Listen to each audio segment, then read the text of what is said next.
짠! 안녕하세요, 여러분들. 역사는 최태섭. 네.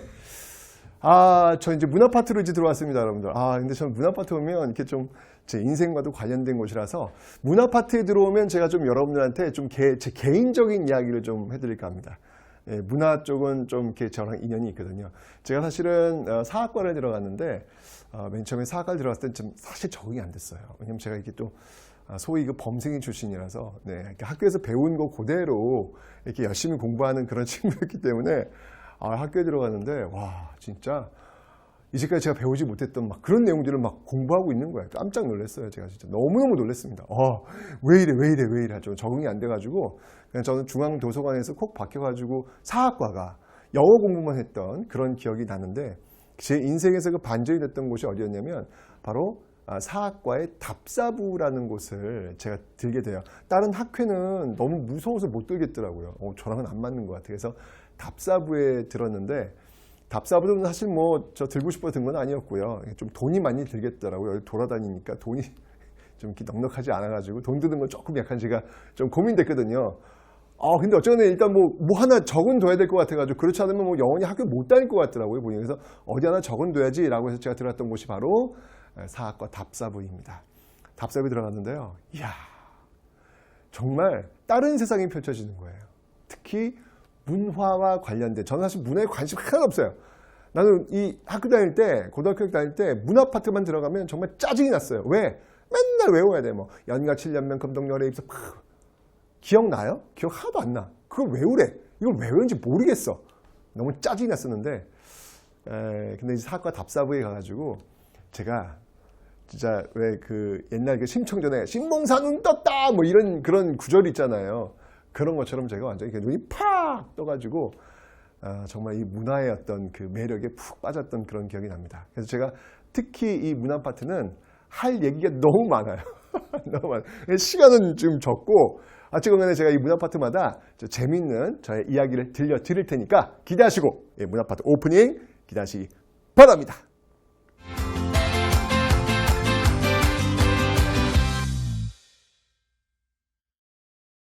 자, 먼저 여러분들 유교부터 한번 좀 살펴보도록 하죠.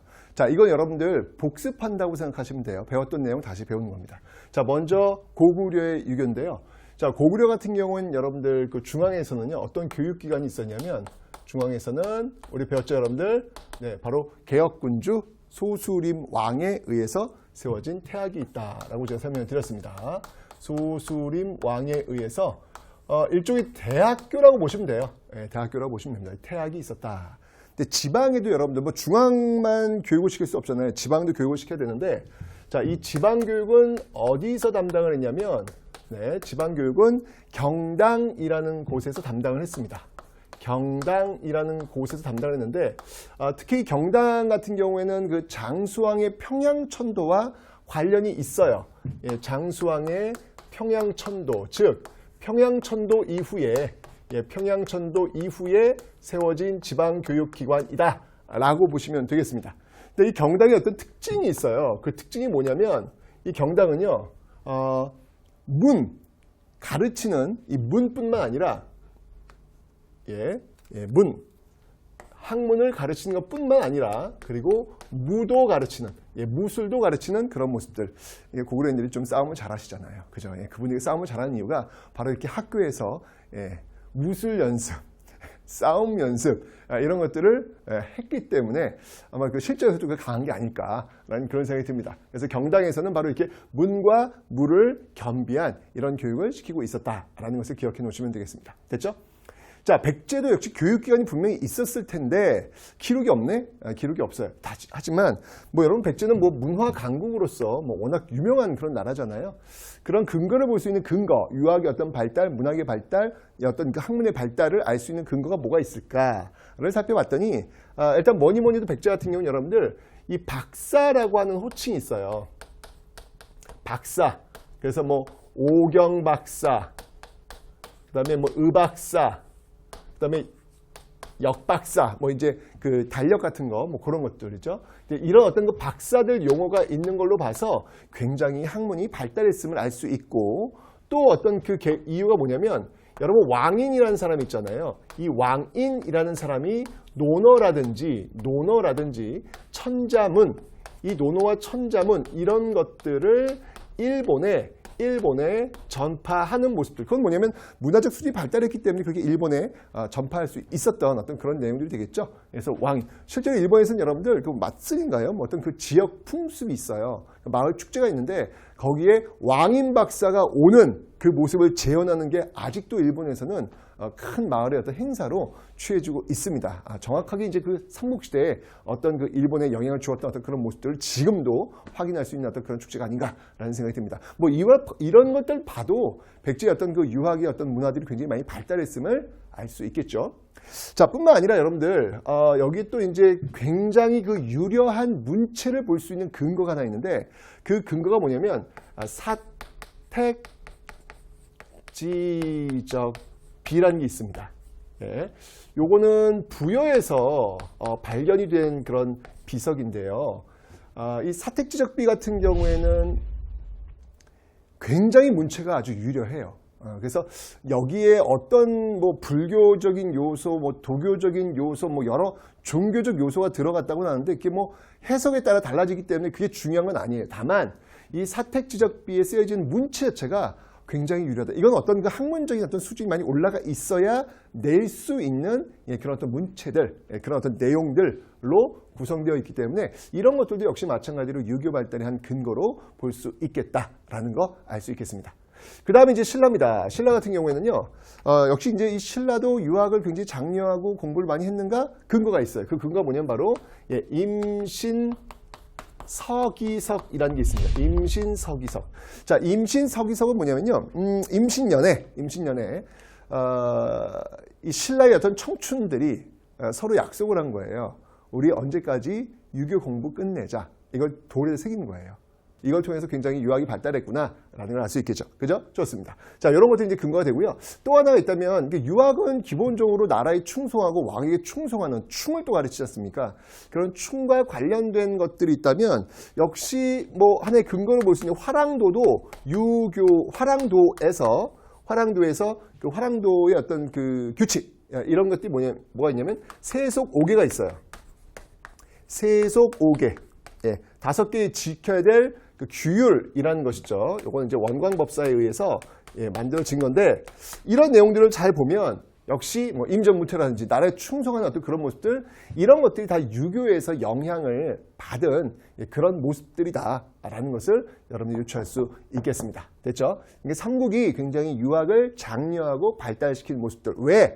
삼국시대는 고대 국가의 기틀, 왕권의 강화, 이런 것들을 원했기 때문에 바로 당연히 자연스럽게 유학은 발달될 수밖에 없겠다라는 것을 여러분들이 유추하시면 되겠습니다. 됐죠? 자, 다음은 통일신라로 한번 가보겠습니다. 뭐 통일신라 교육기관 또 역시 너무 중요한 게 있잖아요. 너무 중요한 게 있죠. 그게 뭐가 있을까요, 여러분들? 네, 바로 신문왕, 뉴스페이퍼 킹. 네, 바로 국학. 국학이라는 게 있습니다. 이 국학을 통해 가지고 어떤 유학을 또 장려하면서 제가 이야기했죠. 늘 전 자발적 복종이라는 단어를 많이 썼는데 그렇게 왕에게 충성할 수 있는 어떤 시스템을 구축하려는 모습들이 나타나고 있다라고 설명을 드렸습니다. 자, 국학도 있고요. 그 다음에 이제 유학의 발달 중에서 또 우리가 알 수 있는 내용들이 있다면 역시 이제 설총을 또 들 수 있죠. 설총. 자, 이 설총 같은 경우에는요, 제가 얘기했습니다, 여러분들. 이 육두품 출신이다라고 설명을 드렸는데, 뭐, 공교롭게도 이 국학을 장려했던 왕은 누구였죠, 여러분들? 국학을 세웠던 왕은 바로 신문왕입니다. 맞죠? 신문왕인데, 이 설총을 등용했던 왕 역시 신문왕이다. 설총을 등용했던 왕 역시 신문왕이다라는 거 일단 기억해 놓으시고요. 빰빰 기억해 놓으시고요. 신문왕 기억해 놓으시고요. 그 다음에 이제 이 설총 같은 경우에 신문왕에게 무엇을 바쳤냐면 화왕계, 꽃의 왕, 꽃의 왕이 지켜야 될 어떤 규범, 어떤 좋은 소리 이런 것들만 귀 기울이지 말고 쓴 소리 하는 어떤 그런 사람들을 옆에 앉힐 수 있어야 제대로 된 왕이 될 수 있다. 뭐 그런 어떤 내용의 이야기를 써서 바쳤던 그런 인물이 바로 이 설총이죠. 설총 같은 경우는 여러분들 바로 이 당시에도 여러분들 고민이 있었던 것 같아. 그러니까 왜냐면 한자를 쓰긴 썼는데 한자와 우리의 말과 연결이 안 되는 거예요, 이게.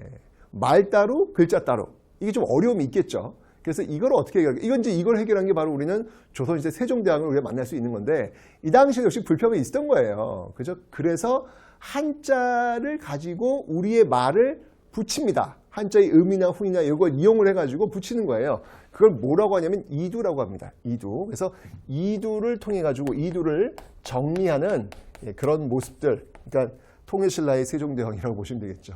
물론 이제 이 이두 자체도 한자를 갖고 하는 게 한계가 있어요. 어려워서 제대로 활용될 수는 없었다라고 하는 거 기억해 놓으시면 되겠습니다. 됐죠, 여러분들? 좋습니다. 그 다음에 강수라는 인물이 있어요. 강수.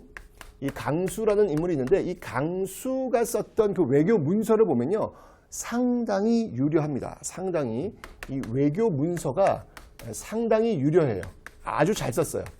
그래서 이런 걸 통해서도 굉장히 학문이 많이 발달되어 있음을 유추할 수 있고 그 다음에 여러분들 김대문이라는 사람이 있습니다. 이 김대문이라는 사람이 쓴 그 책들을 보면 어떤 것들이 있냐면 뭐 화랑세기, 화랑에 대한 어떤 그런 이야기들이에요. 화랑세기라든지 그 다음에 이제 뭐 고승전, 옛날 승려들, 유명한 승려들에 대한 어떤 그런 이야기가 되겠죠.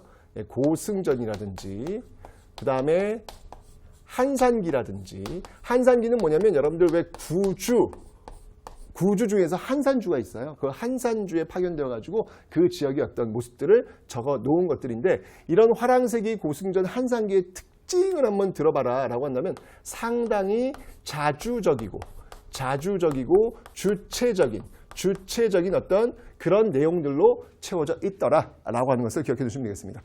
이 말기에 가면요 국가에서 시행했던 제도 중에 하나가 뭐냐면 본격적으로 이 유학을 장려하기 위해서 이 독서 삼품과라는 것을 시행합니다.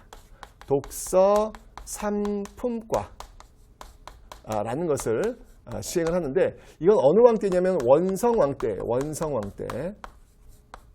네, 원성왕 때 이 독서 삼품과를 시행하는데 말 그대로 독서 삼품과를 시행하니까 원성을 많이 들어요. 그래서 원성왕인가?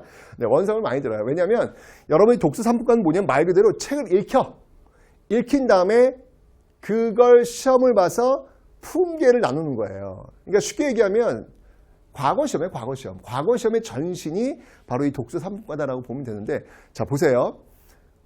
과거를 보면 이건 왕권을 강화시킬 수 있죠. 왜냐하면 왕이 과거 시험을 치르고 왕이 원하는 사람을 뽑을 수 있는 제도 아닙니까? 그러니까 왕권 강화와 관련되는 거예요. 그죠? 그런데 이걸 시행을 한 시기가 언제냔 말이에요. 이게 지금 통일신라 말기란 말이에요. 자, 우리는 그럼 통일신라 정치체제를 한번 봅시다.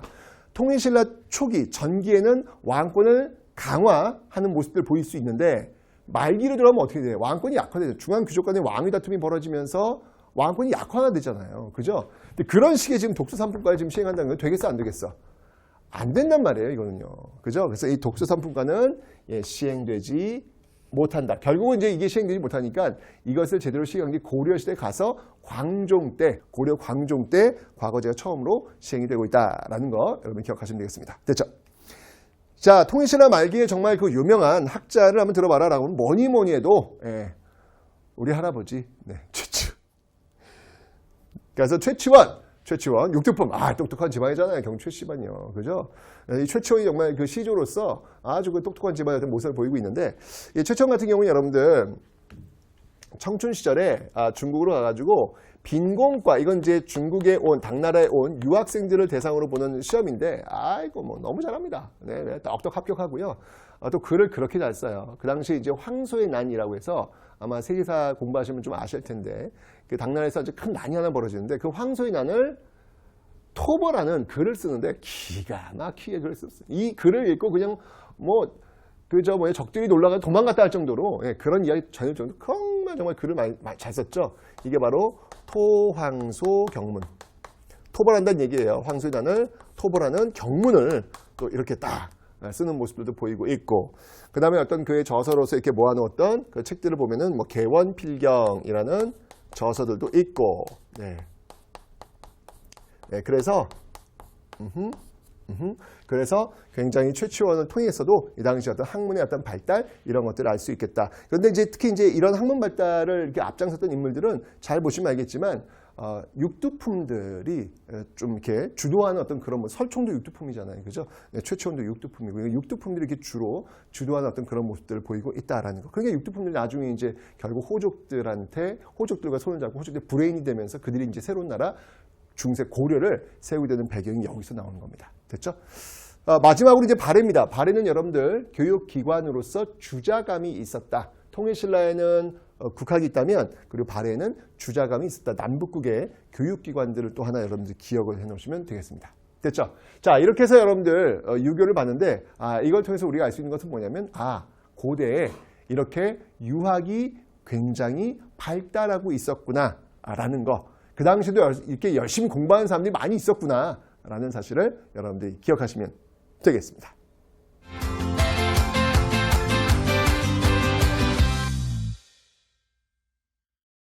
지금 제가 알려드리는 역사서들 그게 쓰여진 시기를 보면 대부분 잘 나가던 시기예요. 잘 나가던 시기. 자, 고구려부터 한번 살펴볼 텐데 고구려에는 유기라고 하는 방대한 역사서가 있었습니다. 근데 이제 그게 뭐 어떻게 없어졌거나 또는 요약했거나 뭐 그랬겠죠. 자, 어차피 유기 이것을 요약해 놓은 책이 신집이라는 책이 있어요. 신집. 요거 이제 5권으로 100여 권 된 책을 5권을 지금 요약을 한 건데 이 신집 5권이 만들어진 시기가 언제냐는 거예요. 요게 만들어진 시기. 요 신집이 만들어진 시기. 요게 만들어진 시기가 언제냐면 바로 영양왕 때입니다. 영양왕 때 이문진에 의해서 쓰여진 책인데 영양왕이 누구냔 말이에요. 영양왕 때가 언제냐면 바로 수나라가 침략을 했을 때예요. 그 수나라가 침략을 했을 때 모두 고구려가 물리칩니다. 그 물리치는 과정 속에서 을지문덕의 살수대첩도 나와요. 와, 대단하지 않습니까, 여러분들? 그 강력한 통일 제국 수의 공격을 우리가 물리친 거야. 자랑스럽잖아요. 정리하고 싶단 말이에요. 그러면서 나온 게 바로 신집. 이런 역사서 기억해 놓으시면 되고요. 그 다음에 이제 백제를 볼게요. 백제는 어떤 역사서가 있냐면 백제는 서기라는 역사서가 있습니다. 서기라는 역사서가 있는데 이 서기라고 하는 역사서를 쓴 시기는 언제냐면 바로 근초광 시기예요.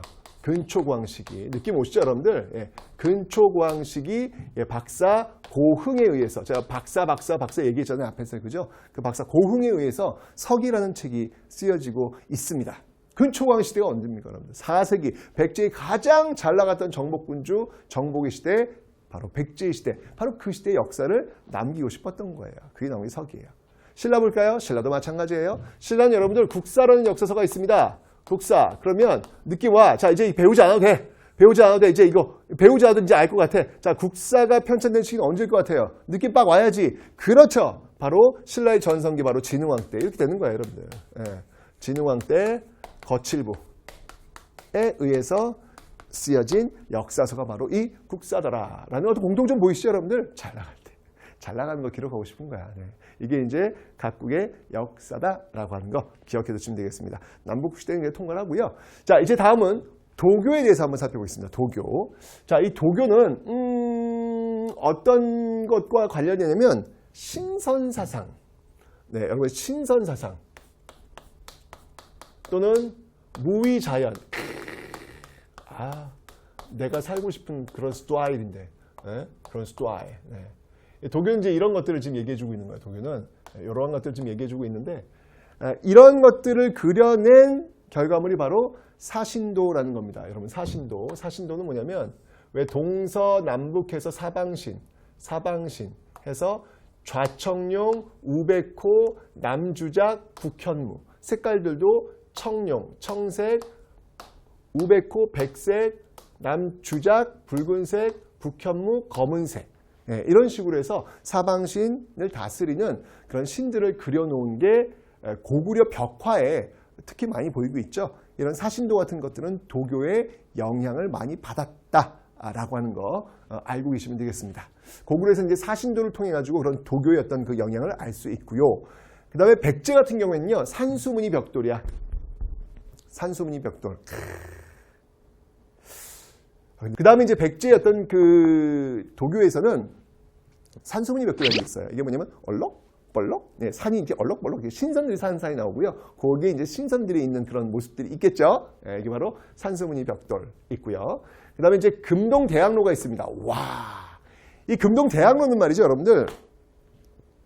이게 진짜 정말 이게 지금 이제 부여에서 발견된 거거든요, 여러분. 부여에서. 예, 부여에 가면 여러분들 정림사지 5층 석탑도 있고요. 그리고 이 금동대학로 발견된 곳이고요. 그리고 사비, 천도, 부여, 성황과 관련된 곳이기도 하고요. 그죠? 그 다음에 이제 신라는요. 신라는 화랑도. 이 화랑도도 여러분들 도교적 요소가 좀 있을 수 있다라고 볼 수 있어요. 왜냐하면은 이 화랑들이 여러분들 왜 그 명산 유곡, 예, 좋은 산과 좋은 이렇게 강이라든지 이런 데 찾아다니는 거잖아요. 신선의 모습이잖아요. 이런 것들이. 그죠? 그래서 이런 것들도 어떻게 보면은 도교와 좀 관련이 있을 수 있겠다라고 볼 수 있고요.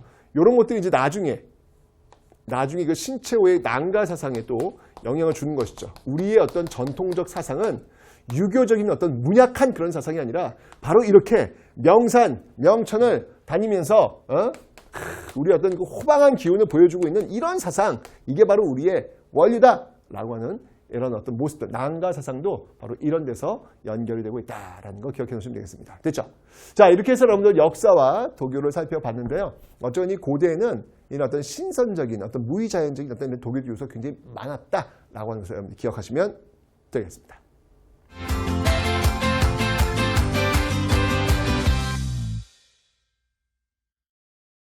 자, 이번 여러분들 이제 불교입니다. 하여튼 고대 미술에 제일 중요한 게 불교죠, 여러분들. 불교를 빼놓고 우리 역사의 문화를 설명하기 불가능하다 할 정도로 불교는 굉장히 우리한테 영향을 많이 미쳤습니다. 옛사람들에게 불교는 정말 절대적 존재, 절대 종교로서 자리 잡게 되는 건데, 이 불교가 들어왔던 그 시점을 볼 텐데요. 먼저 이 불교는요, 왕실에서 주도를 합니다. 왕실에서 이 불교를 받아들여요. 네, 왕실에서 불교를 받아들이고, 그리고 귀족들에게는 자신의 현재의 어떤 모습을 정당화시켜주는 거예요. 지금 현재의 모습들을 고착화시키고 이런 기득권을 인정시키는 어떤 그런 기능으로서 이 업사상이 활용될 수 있겠죠. 그러면서 기층 피지배층들은 내가 이렇게 못 사는 것은 이 어떤 사회의 모순 때문이 아니라 내가 전생에 죄를 많이 지었기 때문이야. 그러니까 거기에 순응하고 살아야 돼 라고 하면서 또 이렇게 또 지배당할 수밖에 없는 그런 어떤 시스템을 만들어낼 수 있다는 얘기죠. 자, 어쨌건 업이라는 게 있고요. 이런 것들을 통해 가지고 이 고대의 불교는 호국불교, 네, 이 나라의 어떤 나라를 지켜내기 위한 어떤 그런 불교로서의 어떤 기능을 하고 있다라는 것이죠. 그러니까 왕실 주도로 불교를 받아들여요. 실제로 그렇지 않습니까, 여러분들? 고구려 한번 볼게요. 자, 고구려 여러분들 기억나시죠? 율령불교 그리고 태학. 어느 왕이에요? 소수리왕이잖아. 소수리왕 때 이 불교를 수용하는데 어디에서 수용을 하냐면 중국 전진에서 이 불교를 수용하고 있더라라는 거. 백제 같은 경우에는요, 근초광 뒤에 나오는 침류왕. 네, 이 침류왕 때 중국, 역시 중국이에요. 동진에서 이 불교를 수용하고 있습니다. 근데 이 신라 같은 경우는 여러분들 경상도 지역이기 때문에 이 고립돼 있어요. 그러니까 이 중국에서 이 불교를 수용할 수 있는 루트가 없는 거야. 왜냐면 남쪽 바다인데 백제가 막고 있기 때문에 갈 수가 없어요. 그러니까 고구려를 통해서 간접적으로 이 불교를 수용하게 돼 있는데 저항이 만만치 않아요. 이거 외래 종교잖아요, 여러분들. 지금은 이제 불교가 지금 굉장히 우리한테 깊숙이 들어와 있는 것 같지만 이게 외래 종교라고요. 외래 종교는 여러분들 들어올 때 굉장히 이게 충돌할 수밖에 없습니다. 실제로 여러분들 우리나라에 천주교 들어올 때도 어땠습니까? 충돌하잖아요. 제사 지내면 안 된다 하면 충돌하잖아요, 지금. 그죠? 똑같아요. 이 당시 신라도 마찬가지로 이렇게 외래 종교 불교가 들어오니까 충돌할 수밖에 없는 거죠. 그 충돌을 극복해내려면 뭔가 기적이 필요했던 거예요. 그래서 바로 법흥왕이 아마 이차돈을 불렀던 것 같아요. 차돈아, 너 좀 와봐라. 안 되겠다. 야, 이거 귀족들이 반발이 만만치 않은데 너가 뭔가를 좀 보여줘야 되겠다. 그래서 왜 그런 기록이 있잖아요. 이차돈의 목을 쫙 뺐더니 흰 피가 뿜어져 나오면서 하늘에서는 꽃비가 흘러내리면서 부처님의 기적을 보면서 많은 사람들이 부처님을 믿게 되었더라. 뭐 이런 얘기 있잖아요. 아마 이러지 않았을까? 차돈아, 미안하다. 너가 우유를 좀 머금고 있어라. 너의 목을 자르면 우유피가 뿜어져 나오게 할 거고 내가 궁녀들을 시켜서 지붕 뒤에 숨어가지고 꽃비를 뿌리게 할게. 뭐 이런 얘기가 있지 않았을까라는 생각이 드는데 어쨌건 그 2차돈의 순교를 계기로 해서 바로 이 버풍왕 때 불교가 공인되는 그런 모습들. 그리고 이제 여러분 버풍왕 하시면 왜 율령, 왜 제가 소수리망 따라쟁이 이렇게 해서 똑같이 했다 그랬잖아요. 율령도 그리고 불교도. 그런데 여러분들 이게 법이라고 하는 게 여기서 이야기하는 이 법이라고 하는 게 어떤 우리가 이야기하는 어떤 정적 법을 이야기하는 게 아니라요. 이 법이라고 하는 것은 바로 불교의 법, 불법을 얘기하는 거예요.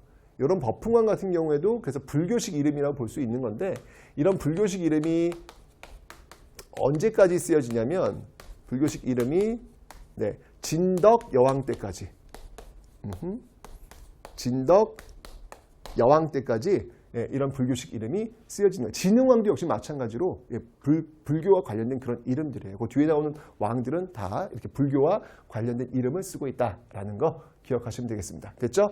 자, 좋습니다. 여기 이제 삼국시대에 이렇게 불교가 들어왔단 말이에요. 근데 중요한 건 뭐냐면 제가 얘기했지만 이건 왕실, 귀족 중심의 불교였다는 이야기예요. 이거는 그들만의 불교야. 피지배층들은 몰라. 왜? 아니 불교를 알려면 여러분 기본적으로 글을 알아야 될 거 아니야. 부처님 말씀을 알려면 글을 좀 알아야 될 텐데 그거 알 수가 없잖아요. 몰라. 그러니까 그들만의 불교야. 그것도 보면 또 안쓰러워. 왜냐면 그들은 지금 죽어서 극락세계에 갈 수 있는, 천국에 갈 수 있는 카드를 쥐고 있는 거예요. 이게 진짜인지 아닌지 모르겠지만 정신세계적으로 볼 때 이들은 좋은 거야. 나 죽으면 나 지금도 잘 먹고 잘 살아. 근데 죽으면 극락까지 가. 부럽죠 여러분들. 근데 피지배층들은 지금도 못 살아. 근데 죽어서 갈 데도 없어.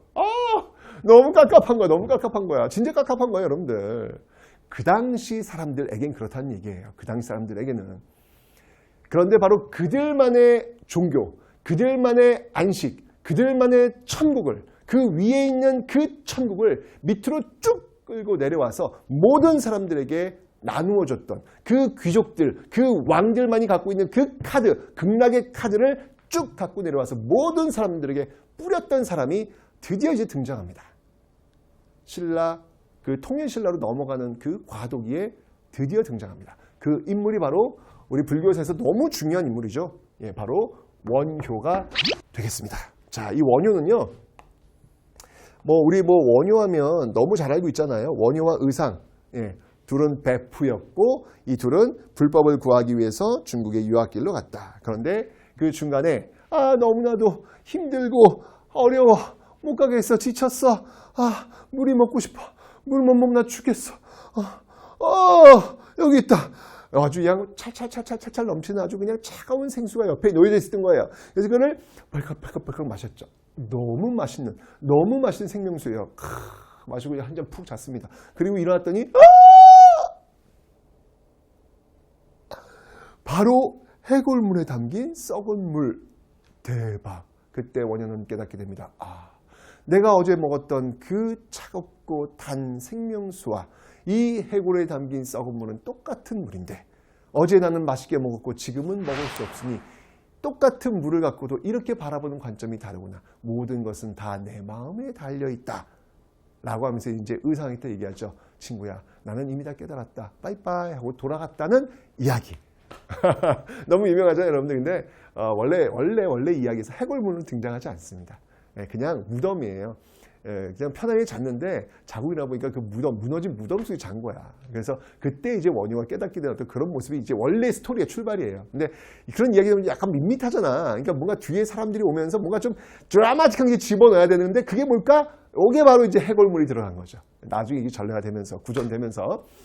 어쨌건 이제 원효는요, 그러면서 유학길을 멈추고 이제 들어와가지고 모든 것은 내 마음에 달려있고 누구나 그 깨달음을 얻을 수 있는 것은 누구나 다 깨달을 수 있는 것이다. 라고 이야기하면서 바로 기층 민중, 기층 백성 속으로 들어갑니다. 어떻게 그들과 대화하려면 이 근엄한 어떤 지배층의 모습을 내려놓고 그들과 같은 노래, 그들과 같은 이야기, 그들과 같은 모습을 지으면서 들어가야 되겠다라고 하면서 춤도 추면서 술도 마시면서 정말 파격적인 모습을 보여주는 거예요.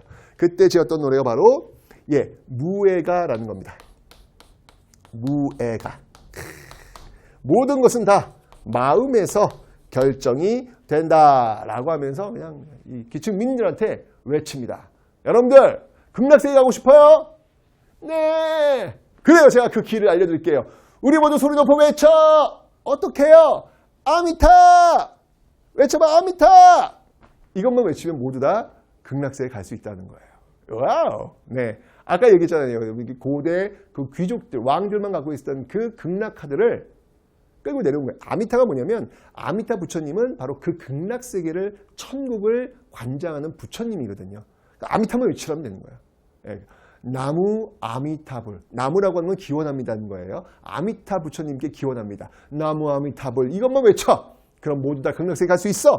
라고 이야기하니 이건 정말 이거는 그때 그 백성들에게, 그 민중들에게 완전히 슈퍼스타가 되는 거야. 슈퍼스타. 그 괴롭고 힘든 세상을 버텨내야 하는 삼국 전쟁의 어떤 그 고난을 버텨내야 했던 그 백성들에게 극락세계 갈 수 있는 그 카드를 주어주는 것은 이건 너무나도 감사한 일이었죠. 그 당시에는요. 그죠? 이게 뭐냐면 바로 아미타 신앙. 아미타 신앙이라는 거예요. 아미타 신앙. 이걸 우리는 정토종이라고 합니다. 정토. 서방 정토. 정토가 바로 극락을 얘기하는 거거든요. 이 극락을 관장하는 아미타 신앙. 이런 것들을 지금 확산시키는 어떤 그런 모습들. 그래요. 근데 원효가 이제 이런 어떤 파격적인 어떤 모습 보이는 것만 아니고요. 학문적으로 굉장히 깊은 학자예요, 학자. 그래서 이 원효가 썼던 어떤 그 것들을 보면요. 굉장히 많이 있습니다. 그래서 이 원효는 모든 것들을 좀 이렇게 하나로 이렇게, 모든 것들은 하나로 다 통한다. 진실 하나 통한다. 이런 주장을 많이 해서 화쟁사상, 이 화쟁, 모든 것들을 좀 이렇게 하나로 묶어낼 수 있는 이런 어떤 그 모습들을 많이 보이는데, 그래가지고 여기서 와서 이제 원융회통사상. 원융회통사상. 그러니까 말 그대로 한 바퀴 삥 돌지만 어쨌든 이게 하나로 이제 연결된 그런 모습들 있잖아요. 그런 원융회통 이런 것들이 있고요. 그 다음에 이제 그의 어떤 저서로서 본다면 바로 그래서 십문화쟁. 이게 여러분 십문화 이렇게 읽으시면 안 돼요. 십문화쟁이에요. 화쟁. 이게 화쟁은 이게 싸운 것들, 이렇게 막 대립하는 것들을 조화롭게 만든다라는 얘기입니다. 그래서 십문화쟁론, 뭐 이런 저설, 그 다음에 대승기신론,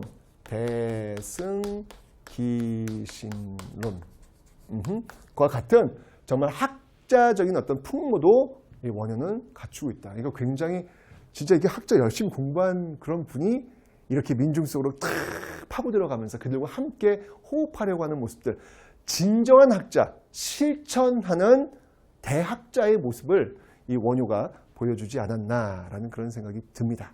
네. 그 다음에 이제 의상은요, 의상도 역시 마찬가지로.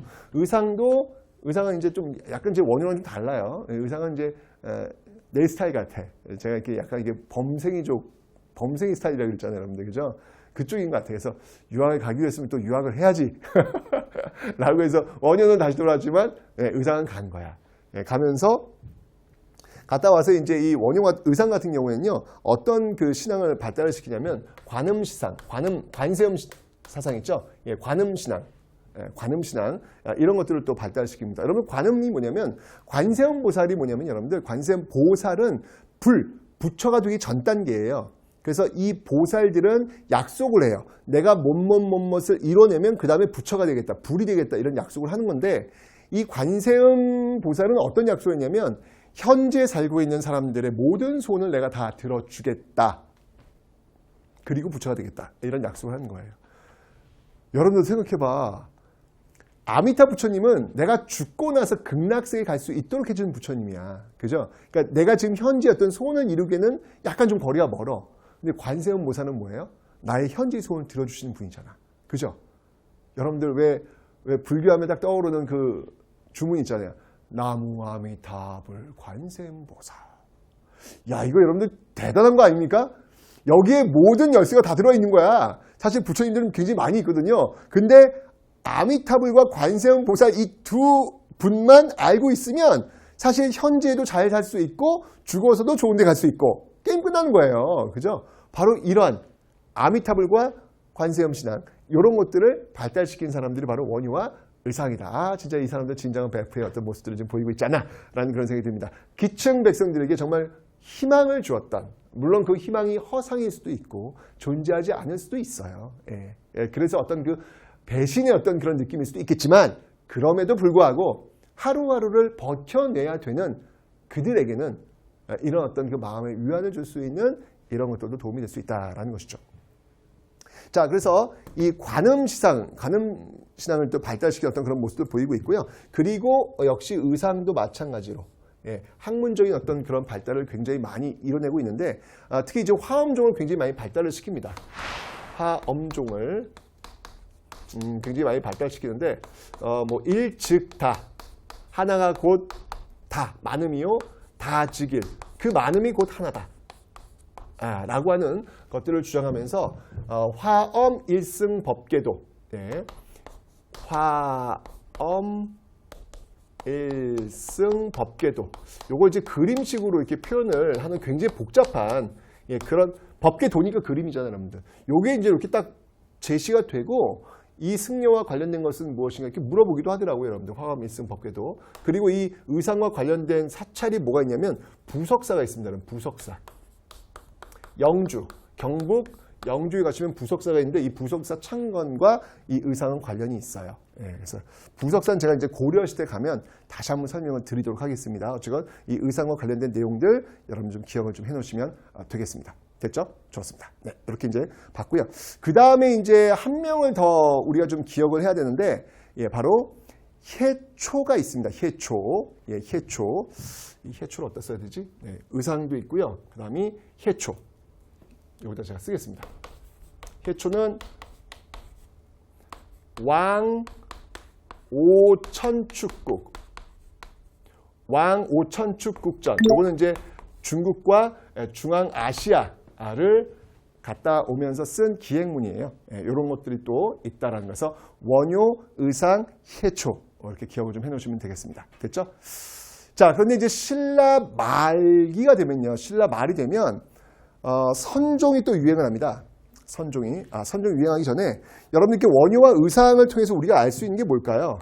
이 아미타 신앙과 관음 신앙 이런 걸 통해서 우리가 알 수 있는 건 바로 불교의 대중화를 이루어냈다. 이게 바로 통일신라 시대에 보여지고 있는 모습들이다 라고 하는 거. 굉장히 중요한 업적을 지금 우리 불교사에서 만들어내고 있는 인물이 바로 원효와 의상이다라는 걸 기억해 두시면 되고요. 신라 말이 되면 여러분들 이게 선종이 또 유행을 합니다. 선종이 또 유행을 하는데, 선종은 뭐냐면 여러분들 이 불교의 종파인 교종과 선종이 있어요. 교종은 말 그대로 교리를 통해서 부처님의 말씀을 깨닫는 거야. 근데 여러분 그 부처님 말씀을 알기 위해서 교리를 공부하려면 한자를 알아야 될 거 아니에요. 그죠? 이건 아무나 할 수 있는 게 아니잖아요. 아무나 이게 부처가 될 수 없다는 거예요. 그런데 선종은 뭐냐면 아니에요. 교리 몰라도 돼요. 글자 몰라도 돼요. 참선을 통해서 부처님의 세상으로 갈 수 있다는 겁니다. 참선을 통해서. 자, 이건 뭐냐면 누구나 다 참선을 통해서 부처가 될 수 있다는 말이에요. 이건 여러분들 누구나 다 부처가 될 수 있다는 말은 누구나 다 왕이 될 수 있다는 말과 연결 가능하잖아요. 당시 호족들은요, 나라를 세우고 싶었고요, 왕이 되고 싶었어요. 근데 그게 못했죠. 왜? 골품이라고 하는 폐쇄적 신분지 사회가 있었기 때문에. 그런데 이 선종은요, 그걸 깰 수 있는 논리를 제공하는 거예요. 논리를. 그래서 이 선종들은 그 호족들의 후원을 받으면서 굉장히 많이 발달하죠. 그래서 그 결과 뭐 9개의 산에 아주 굉장히 유명한 사찰들, 구산 선문, 이런 것들도 들어오고 있습니다. 바로 이게 이 호족의 어떤 후원, 호족의 후원에 힘입어서 이런 것들이 나오더라. 근데 사실 이제 호족의 후원이라고 하면 여러분들, 호족의 후원이라고 하면 이 호족들이 또 좋아하는 어떤 논리가 있어요. 그게 뭐냐면 또 풍수지리. 이때 또 풍수지리도 유행을 해요. 풍수지리. 특히 이 당시 그 풍수지리의 대가라고 한다면 도선대사. 도선대사. 내가 있는 지역에서 새로운 기운이 나온다. 왕의 기운이 나온다. 내가 왕이 될 수 있는 근거다. 이런 것들을 보여줄 수 있는 내용들이 되는 것이죠. 됐죠? 자, 이 불교와 관련된 이 고대의 여러 사람들을 중심으로 해서 한번 살펴봤습니다. 그죠?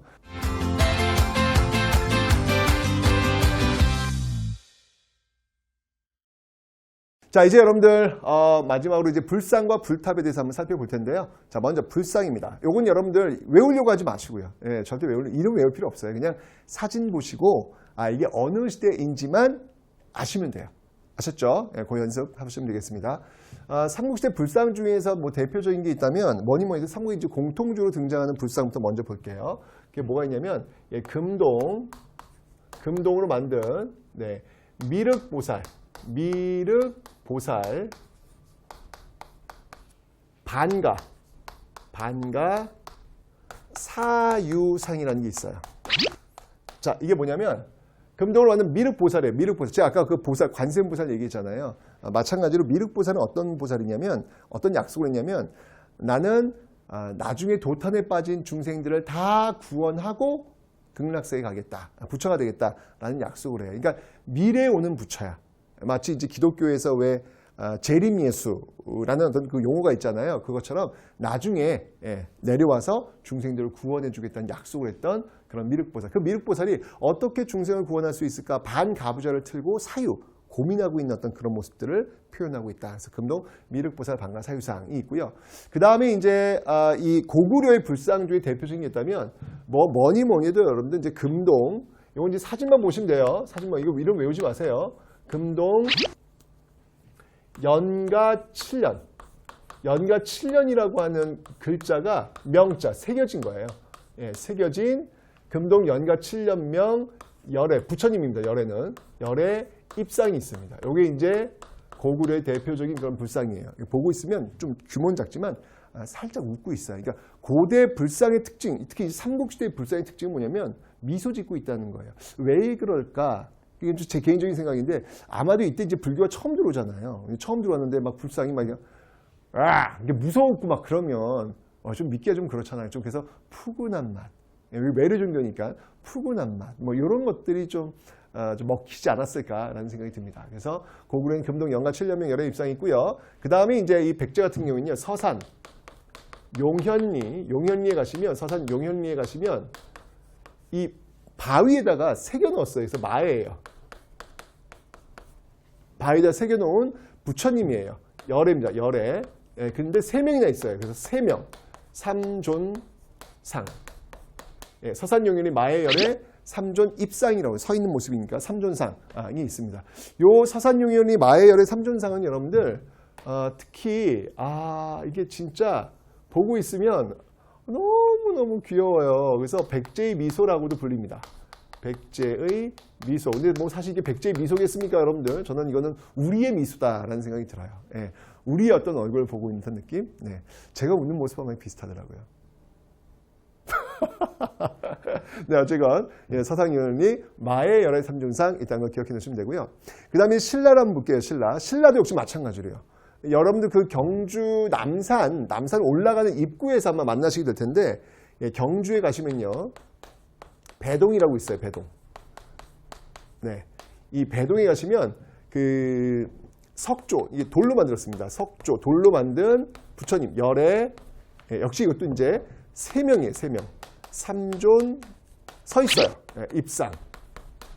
이런 모습들. 경주 배동 석조 열애 삼존 입상. 이런 어떤 그 부처님들이 계신데 이분들 역시 마찬가지로 웃고 있어요. 진짜 다들 웃고 있어. 왜 이렇게 웃어 자꾸. 되게 편해요. 그래서 이렇게 가끔 이렇게 볼을 이렇게 만지고 싶을 정도로 아주 참 푸근한 모습들을 보여주고 있습니다. 그런데 여러분들 그렇게 웃음 짓는 그 불상들이 통일신라 오면 완전 분위기 반전. 완전 분위기 반전. 여러분 통일신라 그 불상의 대표적인 불상이 있던 뭐가 있을까요? 석굴암 본존불. 와우. 어때요, 여러분들? 보고 있으면 압도당하는 느낌 들잖아요. 여기 있는 이 삼국시대 불상을 이렇게 만져주고 싶고 옆에 이렇게 기대고 싶고 그런데 석굴암 본존불은요, 이런 느낌. 정말 완벽하기 때문에 바늘을 찔러도 피 한 방울 나올 것 같지 않아도 그런 느낌이 와요.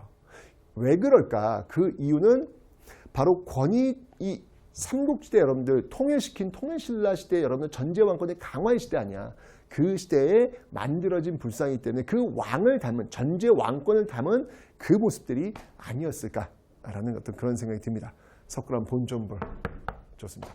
그 다음에 여러분들 그 발해의 불상 중에서는 여러분들 그 이불병좌상이라는 게 있습니다. 이불은 뭐냐면 이불을 덮고 있는 부처님이 아니에요. 2명의 부처님이라는 얘기예요. 2명의 부처님이 서로 앉아있는 이불병좌상이 있다는 거 기억해 놓으시면 되겠습니다. 됐죠? 자, 불상은 이렇게 사진만 보시고 딱 느낌 오시면 되고요. 이제 불탑을 한번 볼게요. 불탑은 뭐냐면 여러분들 부처님이에요. 이것도요.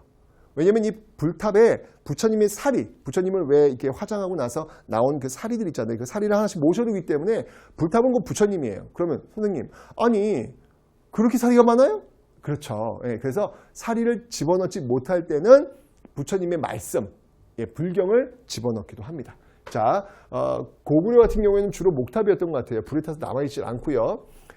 백제 같은 경우 여러분들 익산 미륵사지 석탑과 부여 정림사지 5층 석탑이 있습니다. 예, 사진 보시면 이거 백제 거야 이런 걸 아셔야 되는데 먼저 이제 익산 미륵사지 석탑이에요. 익산 미륵사지 석탑 하면 여러분이 딱 떠오르는 왕이 있을 거 아니야. 그렇죠. 백제 무왕입니다. 이 무왕이 사비 부여 시대에 이제 또다시 새로운 어떤 그 도시 아마 만들 계획이었던 것 같아요. 그게 바로 익산이었고 여기 지은 절이 바로 미륵사였습니다. 이 무왕은 누군지 아시죠, 여러분들? 바로 서동입니다. 서동. 예, 예, 서동과 예, 그리고 선화공주의 이야기. 네. 익산 미륵사지 석탑을 잘 보시면 이게 나무로 만든 목탑 같아요. 그래서 이 목탑이 석탑으로 넘어가는 어떤 그런 과정, 예, 그 과정의 모습을 바로 익산 미륵사지 석탑이 보여주고 있다라고 이야기를 하고 있습니다. 기억하시면 되고요. 그 다음에 이제 부여 정림사지 5층 석탑이에요. 여러분들 고대의 탑 중에서 아직 한 번도 수리를 하기 위해서 해체하지 않은 탑이 딱 하나 있어요. 정말 딱 하나, 다 해체했어요. 다 수리하기 위해 다 해체했는데 딱 하나밖에 남아있지 않습니다. 그 탑이 뭔지 아세요? 그게 바로 정림사지 5층 석탑이에요. 여기 이제 백제의 어떤 탑이라는 건 이제 기억하시면 되는데 특히 이제 부여 정림사지 5층 석탑은 여러분들 또 아픔이 있어요. 뭐냐면 당나라가 여러분들 백제를 무너뜨리잖아요. 그래 당나라 장수가 여기다가 이제 우리가 백제를 평정했다 야 이거 새겨놔 해서 여기다가 문신을 새겨놔요. 글씨로 이제 새겨놓은 거야. 내가 백제를 정복했다. 그래서 이거를 옛날에는 뭐라고 불렀냐면 이거를 평제탑, 백제를 평정한 탑 이걸 써놨다 해가지고 평제탑이라고도 불리는 그런 아픔이 있기도 합니다. 지금도 이렇게 새겨져 있어요, 여러분들. 한번 가서 보세요. 자, 그래서 부여의 탑은 살펴봤고요. 자, 이제 신라의 탑을 한번 보도록 하겠습니다. 자, 신라탑은 여러분들 경주에 가시면요, 경주에 가시면 분황사 석탑이 있어요. 분황사 석탑이 있는데 놀랍게도 이 분황사 석탑은 어떤 탑이냐면 모전탑이에요. 모전탑. 자, 무슨 말인지 설명을 드릴게요. 이게 모방했다는 얘기예요. 전탑은 뭐냐면 바로 전탑은 뭐냐면 바로 벽돌탑이에요. 벽돌전자, 벽돌전. 벽돌을 모방한 탑이라는 건데 여러분들 중국은요 흙이 많잖아요. 그래서 벽돌을 구워가지고 흙을 구워가지고 탑을 쌓아요. 이걸 전탑이라 그래요.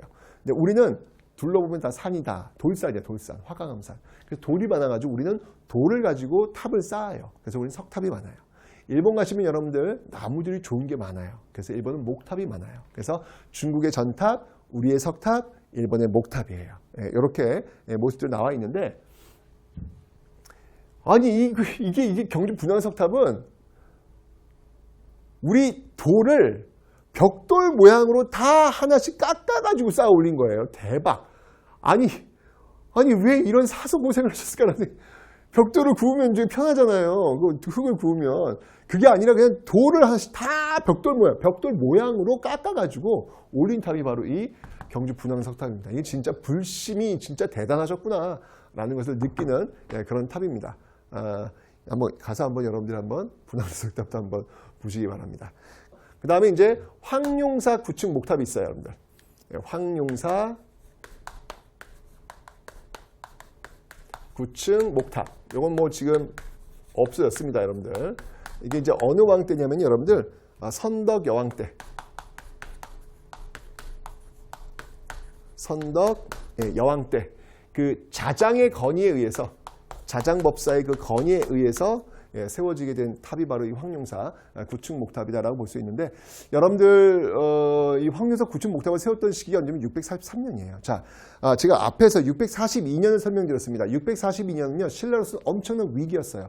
백제 의자왕이 막 대야성 전투에서 압승을 거두면서 막 경주로 압박해 들어오고 있고요. 이에 위기 의식을 느꼈던 신라가 김춘추, 선덕여왕이 김춘추를 고구려에 보냈죠. 도와달라고. 그때 만났던 게 바로 이 쿠데타를 일으켜서 권력을 장악했던 연개소문. 근데 연개소문이 너희들이 갖고 있는 한강 내놓지 않으면 우리 도와줄 수 없다. 어떻게 한강을 줄 수 있습니까? 결국 실패하고 돌아온단 말이죠. 자, 이렇게 신라는 철저히 고립되고 위험한 상황.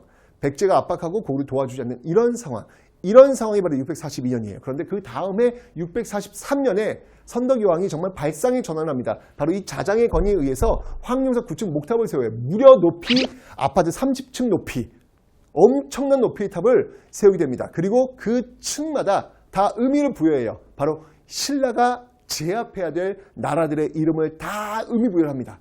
이건 뭐냐면 여러분들, 그 위기의 상황 속에서 발상의 전환을 한 거예요. 이제까지 우리가 수세에 밀리고 후진적 국가라고 수모를 받았는데 아니다. 우리가 이제부터 삼국의 통일의 주인공이 되자라는 그 발상의 전환의 상징. 이게 바로 황룡사 9층 목탑. 이거 세워가지고 모든 신라인들한테 비전을 공유한 거예요. 생각해보세요. 아침에 일어났어. 그 30층 높이 어마어마한 건물이 딱 있는 거야. 눈 뜰 때마다 이게 바로 신라 삼국 통일의 비전이야. 이걸 보면서 신라인들은 매일매일 하루를 시작했던 것입니다. 결국 이런 발상의 전환이 고구려 백제 신라 최종적 승리자 신라가 될 수 있었던 그 토대가 되었다.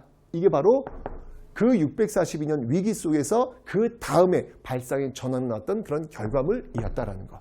근데 이게 진짜 남아 있어야 되는데, 이게 이제 여러분 고려 시대 때 몽골 침입 때, 이 몽골 침입 때 이 몽골인들이 또 이걸 불태워 버리면서 결국 황룡사 9층 목탑은 사라지게 됩니다. 자, 이렇게 이제 봤고요. 자, 이제 여러분들, 통일신라의 탑을 한번 가보겠습니다. 경주 불국사 3층 석탑이 있는데요. 이 경주 불국사 3층 석탑은 다른 말로 여러분들 뭐 석가탑이라고도 하고요. 석가탑이라고도 하고요. 그 다음이 무영탑이라고도 하고요. 그림자가 없는 탑이라고 해서 무영탑이라고도 하고요. 많은 이름으로 불리고 있습니다. 그림자가 안 보여가지고 결국 이 살아가는 사람이 결국은 물에 빠져 죽잖아요. 그죠?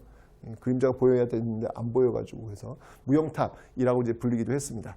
자, 이 경주 불국 3층 석탑을 수리한 건 해체하면 뭐가 나온다니까 이게. 진짜 어마어마한 보물이 여기서 나왔어요. 뭐가 나왔냐면 이 경주 불국사 3층 석탑을 다 수리하기 위해서 열어봤더니 세상에나 여기에 바로 무구정광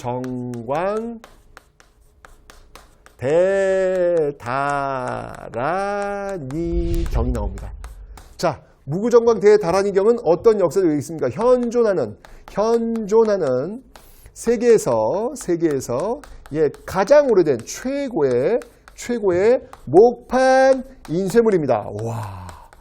우와, 대단하죠, 여러분들?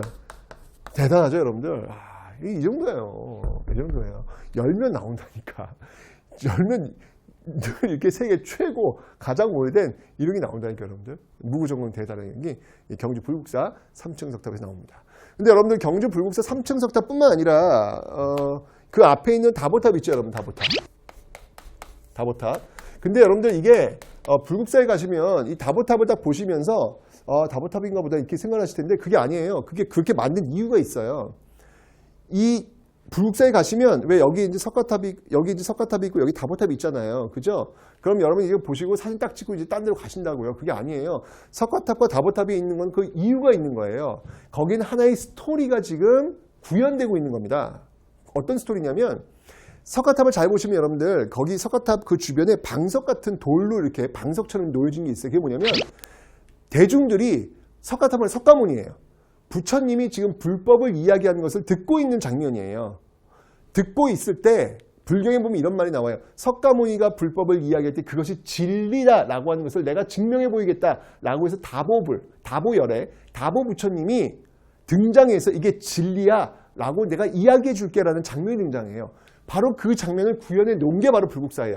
그 석가모니가 지금 대중들한테 불법을 이야기하고 있자 그 옆에 있는 다보열애가 땅에서 부르르르르르 솟아오르면서 하늘로 올라가면서 바로 저자가 진리를 지금 이야기하고 있다라고 하는 것을 보여주는 하나의 스토리가 지금 그 공간에 보여주고 있는 거예요. 그래서 그 앞에 다보탑이 있는 거예요. 그러니까 그런 것들을 알고 보시면 여러분들이 멋있죠. 사진을 잡더라도 석가탑과 다보탑을 같은 앵글에 잡아줘야 이게 하나의 스토리를 알아낼 수가 있는 거예요. 알고 가면 이렇게 보는 게 많습니다. 그 다음에 여러분들 또 하나 있는 탑이 있죠. 유명한 탑. 진짜 이 가문사지 3층 석탑. 진짜. 저는 정말 이 가문사지 3층 석탑을 보고 진짜 저는 너무 감동을 받아가지고 저는 우리나라의 탑이 이렇게 큰 줄 처음 알았어요. 사실 이 경주 불구사 3층석 탑이 저는 제일 클 거라고 생각했는데 아니더라고요. 이번 더 큰 탑이 있어. 아니 탑이 이렇게 커? 아니 이게 말이 돼? 정말 저는 너무 놀랐어요. 이 엄청난 스케일에 이 가문사의 3층 석탑은 바로 통일신라 초기 어떤 그 통일의 어떤 자부심을 보여주는 그런 탑이 아닐까, 그런 어떤 그 통일의 어떤 그 기상 이런 걸 보여주는 게 아닐까라는 그런 생각이 드는데요. 가문사 하면 여러분들 아시죠? 이게 어느 왕과 관련되는 거, 신문왕이 자신의 아버지를 위해서 지은 절이 바로 이 가문사잖아요.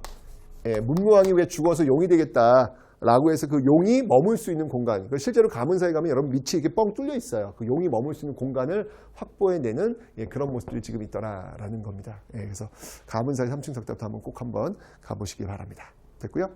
자, 이제 여러분들 통일신라 말기로 한번 가볼게요. 자, 이 말기로 가면 어떤 게 있냐면 이게 이 경주 불구 3층 석탑 완벽하거든요. 진짜 균형이나 비례나 완벽하거든요. 근데 이게 살짝씩 무너져요. 양양에 가시면 강원도 양양에 가시면 진전사지 3층 석탑이라고 있어요. 진전사지 3층 석탑이라고 있는데 이 3층 석탑 같은 데 보면 여러분들 이렇게 조각을 또 새겨놨어요. 탑에다가 조각을 새겨놓은 어떤 그런 모습들이 있습니다.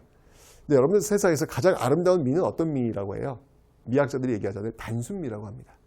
단순미가 가장 아름다운데 그 단순미를 구사를 못하니까 거기에 장식이 붙는 거야. 이게 안 되니까. 그러니까 단순미를 구현한다는 게 그게 그렇게 어려운 거거든요. 석가탑이 그 단순미의 최고봉이라고 보시면 돼요.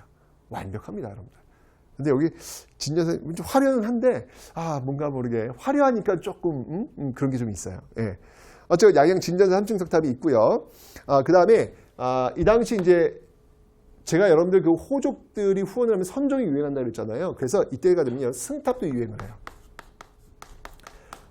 승탑은 뭐냐면 불탑이 아니에요. 승탑은 승려들의 사리를 모셔놓은 탑인데 선종에서는 그 참선을 굉장히 중요시 여기잖아요. 그 참선을 지도하는 스승이 굉장히 중요해요. 그래서 스승이 돌아가시면 스승을 기억하기 위해서 만든 탑이 승탑이에요. 근데 이 승탑 중에서 대표적인 승탑이 있다면 바로 화순에 가시면요. 화순에 가시면 그 쌍봉사 철감선사 스님이죠.